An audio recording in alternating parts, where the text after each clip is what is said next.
nosotros no aceptaremos la exclusión de nuestro pueblo de ese derecho. Mr. Gorbachev, tear down this wall.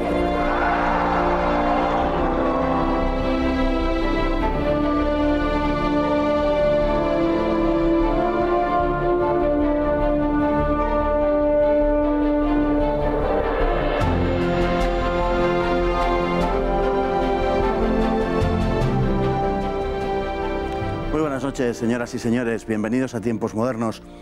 Inglaterra primero y el Reino Unido más tarde han sido siempre una monarquía a lo largo de su historia, excepto un breve periodo durante el siglo XVII en que se convirtió en república. Dirigida esta por Oliver Cromwell, sigue siendo hoy uno de los episodios más controvertidos de la historia inglesa y europea.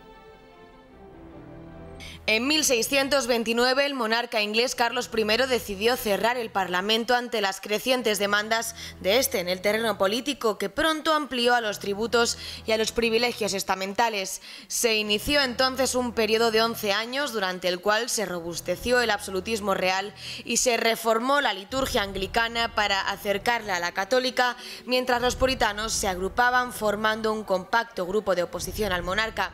Desde 1637 comenzó a manifestarse el conflicto con Escocia, que como los puritanos tampoco aceptaba las reformas de carácter religioso impulsadas por Carlos I.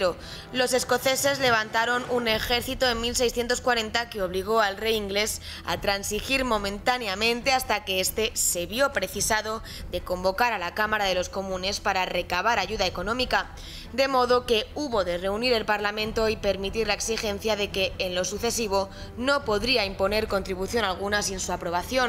La actitud del Parlamento contraria a la guerra contra los escoceses empujó al rey a disolver este apenas unas semanas más tarde, pero la invitación escocesa del norte de Inglaterra le obligó a convocar de nuevo a la Cámara de los Comunes, que, agitada por los puritanos, que ya conformaban una compacta mayoría, pedía la instauración de una monarquía parlamentaria. En 1641 se produjo un levantamiento en Irlanda, lo que motivó que el Parlamento insistiera en retener el control del ejército.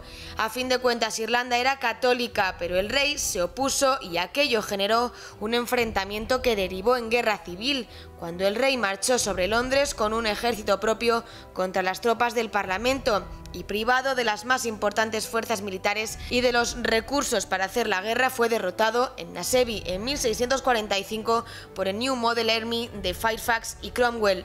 Aunque consiguió huir a Escocia, fue entregado y ejecutado en enero de 1649.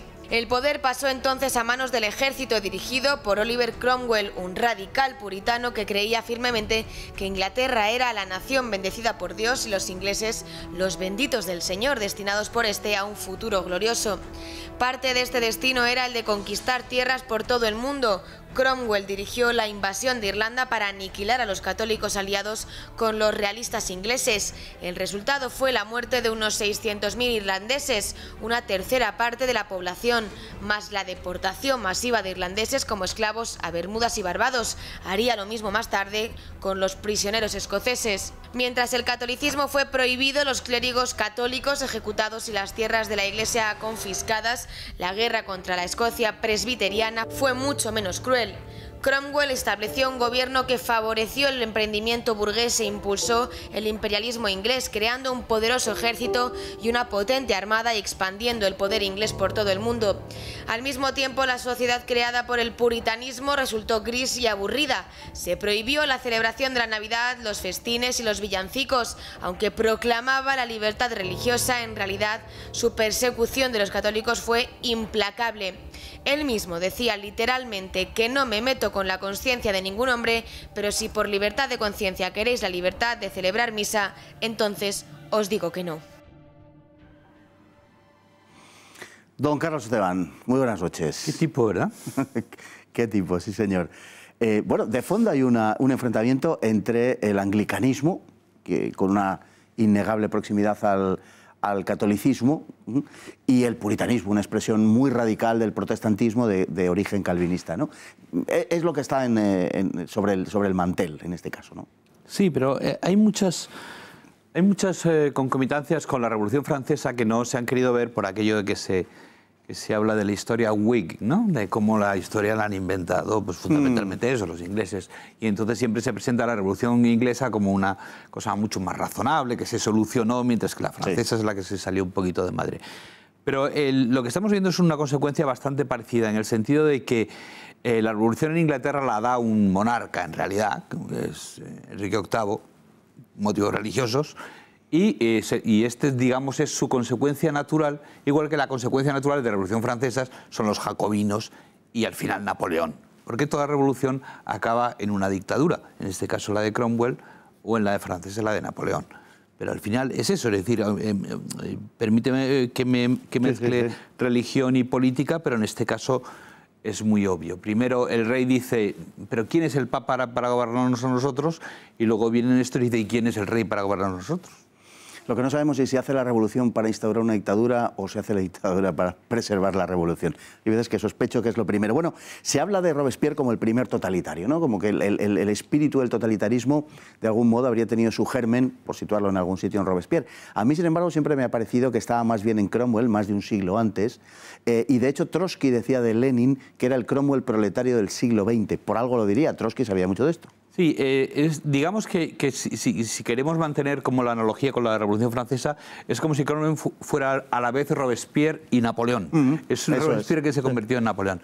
De hecho, él mismo tenía a su izquierda, vamos a llamarlo así, unos grupos muy interesantes, los Diggers y los Diggers. Es decir, que eran socialistas que dejarían en pañales a Pablo Iglesias o a cualquiera, es decir, que era de la comunidad no solo de bienes, sino también de mujeres, en fin, una gente muy divertida, y se los cargó irremisiblemente, igual que pudo hacer Stalin cuando llegó al poder y dijo, bueno, aquí tonterías las justas, ¿no? Entonces, en ese sentido, fue las dos cosas. Fue el Robespierre que se acabó cargando el rey en nombre de esa religiosidad popular, y a la vez también fue el Napoleón que puso orden y se cargó a las facciones que le habían ayudado, pero que estaban a su izquierda y que amenazaban con convertir la revolución en una revolución permanente. En Irlanda sus partidarios llevaron a cabo matanzas sencillamente brutales y además deportaciones de irlandeses para reducirlos a la esclavitud y enviarlos al Caribe, por cierto.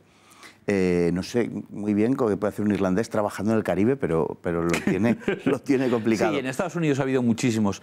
No me acuerdo qué autor calculaba que ha habido más descendientes de los siervos irlandeses y también ingleses de todo tipo que llegaron como esclavos legales, tal, que incluso que esclavos negros de África. Pero el caso es que uno no sabe muy bien cómo ha podido sobrevivir Irlanda, porque luego tuvieron lo de las hambrunas, la hambruna de las patatas y esas cosas. Pero efectivamente lo que hizo en Drogheda es una cosa que, o lo que hizo en general en toda la campaña irlandesa, es algo que solamente el poderío anglosajón permite que no se le considere al mismo nivel que Hitler o que cualquier otro genocida, porque cargarse un tercio de la población no es algo que esté al alcance de mucha gente.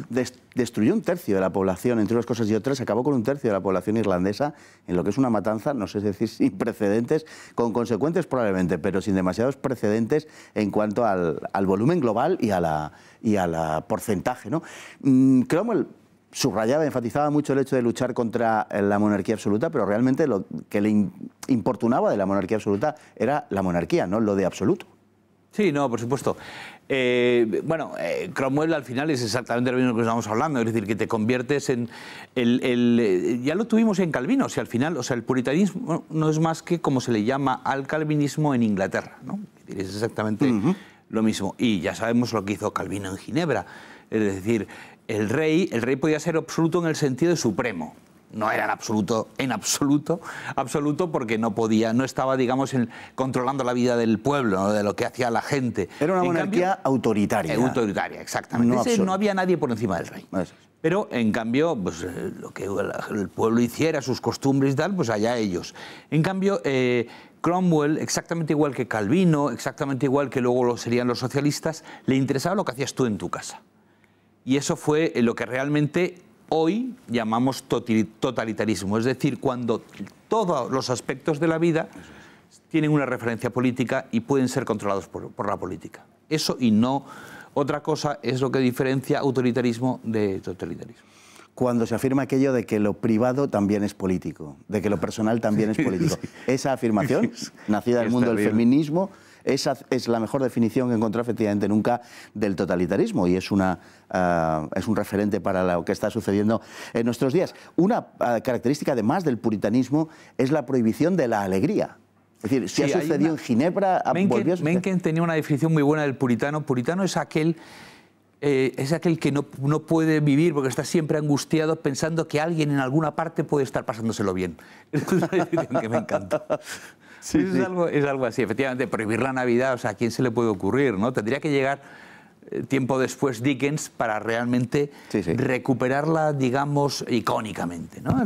Toda la iconografía que conocemos de la Navidad y tal, es en Inglaterra, que es un país que la ha mantenido de una manera, digamos, muy bonita, muy llena de tradiciones, ha sido Dickens.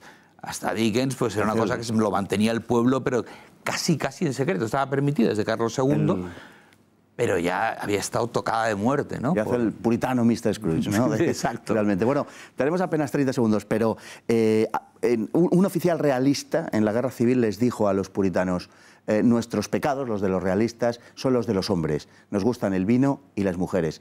Los vuestros, los de los puritanos, son los pecados del demonio, la soberbia y la crueldad. Por supuesto, o sea, estos son satánicos, es decir, yo creo... No, efectivamente, son satánicos. Realmente Cromwell es una de las figuras que nos muestra cómo toda la historia que se nos ha enseñado, y para esto usted es especialmente importante, la figura de lo que usted está haciendo, es porque nos han enseñado la historia exactamente al revés, porque nos han enseñado con digamos, tendencia concreta. Pues don Carlos Esteban, creo que nos ha iluminado enormemente sobre este aspecto que sigue siendo muy controvertido en la historiografía europea y británica, y le agradezco especialmente su presencia esta noche entre nosotros. Muchas gracias, don Fernando. Muchísimas gracias. Y a todos ustedes igualmente, y hasta el próximo programa, si Dios quiere.